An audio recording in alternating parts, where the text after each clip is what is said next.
Let's also quickly tell you what G7 is and why the fuss around it. As the name suggests, it's a group of 7 countries. Together, they represent 40% of the global GDP. That's almost $40 trillion. They account for around 1/10 of the world population. Some of the world's most powerful nations are members of the G7.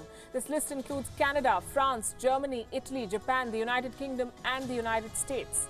These countries are the movers and shakers when it comes to world politics. There is no doubt that this is a very powerful group. The problem is, this group doesn't punch as one force. There is little that they all can agree on. Critics say that G7 is irrelevant today.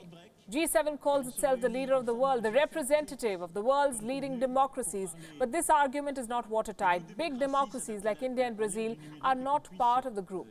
Plus, disagreements within the group have increased.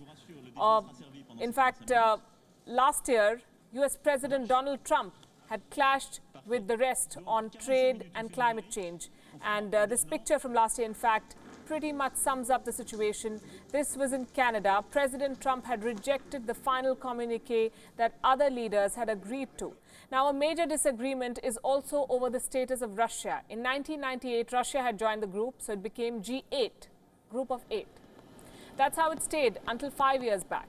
But when Russia took over Crimea from Ukraine, its membership was suspended, so they're back to being G7. President Donald Trump has been pushing for Russia's return. Others don't agree. Beyond all this, the ultimate criticism of G7 is that it doesn't reflect the current reality. No members from Africa, Latin America, or the Southern Hemisphere. No members from fast-growing economies like China, India, and Brazil. No consensus. It's a high table of the elite that deigns to invite some non-members sometimes.